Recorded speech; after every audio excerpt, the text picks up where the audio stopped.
1. La estrategia de la distracción. El elemento primordial del control social es la estrategia de la distracción, que consiste en desviar la atención del público de los problemas importantes y de los cambios decididos por las élites políticas y económicas, mediante la técnica del diluvio o inundación de continuas distracciones y de informaciones insignificantes. La estrategia de la distracción es igualmente indispensable para impedir al público interesarse por los conocimientos esenciales en el área de la ciencia, la economía, la psicología, la neurobiología y la cibernética. Mantener la atención del público distraída, lejos de los verdaderos problemas sociales, cautivada por temas sin importancia real, mantener al público ocupado, sin ningún tiempo para pensar, de vuelta a la granja como los otros animales. 2. Crear problemas y después ofrecer soluciones. Este método también es llamado problema-reacción-solución. Es decir, se crea un problema, una situación prevista para causar cierta reacción en el público, a fin de que éste sea el mandante de las medidas que se desea hacer aceptar. Por ejemplo, dejar que se desenvuelva o se intensifique la violencia urbana, u organizar atentados sangrientos a fin de que el público sea el demandante de leyes de seguridad y políticas en perjuicio de la libertad. O también crear una crisis económica para hacer aceptar como un mal necesario el retroceso de los derechos sociales y el desmantelamiento de los servicios públicos.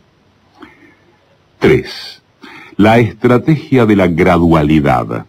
Para hacer que se acepte una medida inaceptable, basta aplicarla gradualmente, a cuentagotas, por años consecutivos. Es de esa manera que condiciones socioeconómicas radicalmente nuevas, neoliberalismo, fueron impuestas durante las décadas de 1980 y 1990. Estado mínimo, privatizaciones, precariedad, flexibilidad, desempleo en masa, salarios que ya no aseguran ingresos decentes, tantos cambios que hubieran provocado una revolución si hubiesen sido aplicados de una sola vez. 4. La estrategia de diferir.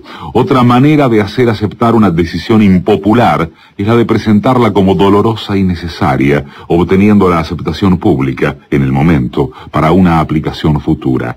Es más fácil aceptar un sacrificio futuro que un sacrificio inmediato. Primero, porque el esfuerzo no es empleado inmediatamente. Luego, porque el público, la masa, tiene siempre la tendencia a esperar ingenuamente que todo irá a mejorar mañana y que el sacrificio exigido podrá ser evitado. Esto da más tiempo al público para acostumbrarse a la idea del cambio y de aceptarla con resignación cuando llegue el momento. 5. Dirigirse al público como criaturas de poca edad.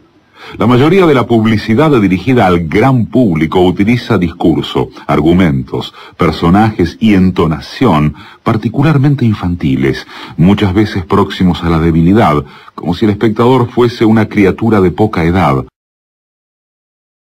Cuanto más se intente buscar engañar al espectador, más se tiende a adoptar un tono infantilizante.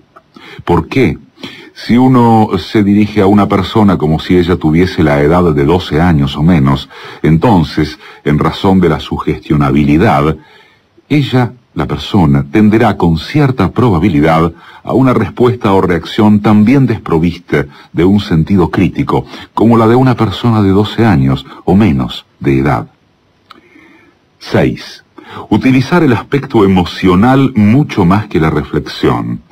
Hacer uso del aspecto emocional es una técnica clásica para causar un cortocircuito en el análisis racional y, finalmente, al sentido crítico de los individuos. Por otra parte, la utilización del registro emocional permite abrir la puerta de acceso al inconsciente para implantar o injertar ideas, deseos, miedos y temores, compulsiones o inducir comportamientos. 7. Mantener al público en la ignorancia y la mediocridad. Hacer que el público sea incapaz de comprender las tecnologías y los métodos utilizados para su control y su esclavitud. La calidad de la educación dada a las clases sociales inferiores debe ser la más pobre y mediocre posible, de forma que la distancia de la ignorancia que planea entre las clases inferiores y las clases sociales superiores sea y permanezca imposible de alcanzar para las clases inferiores. 8. Estimular al público a ser complaciente con la mediocridad. Promover al público a creer que es moda el hecho de ser estúpido, vulgar e inculto. 9. Reforzar la autoculpabilidad. Hacer creer al individuo que es solamente él el culpable por su propia desgracia, por causa de la insuficiencia de su inteligencia, de sus capacidades o de sus esfuerzos. Así, en lugar de rebelarse contra el sistema económico, el individuo se autodesvalida y se culpa, lo cual genera un estado depresivo, uno de cuyos efectos es la inhibición de su acción. Y sin acción no hay revolución. Y 10. Conocer a los individuos mejor de lo que ellos mismos se conocen. En el transcurso de los últimos 50 años, los avances acelerados de la ciencia han generado una creciente brecha entre los conocimientos del público y aquellos conocimientos poseídos y utilizados por las élites dominantes. Gracias a la biología, la neurobiología y la psicología aplicada, el sistema ha disfrutado de un conocimiento avanzado del ser humano, tanto de forma física como psicológicamente. El sistema ha conseguido conocer mejor al individuo común de lo que él se conoce a sí mismo. Esto significa que, en la mayoría de los casos, el sistema ejerce un control mayor y un gran poder sobre los individuos, mayor que el de los individuos sobre sí mismos. Lo escribió el lingüista Noam Chomsky. Cambiará alguna que otra cosa, pero alguna de las 10, o las 10, algunas combinadas, otras no, siempre están presentes.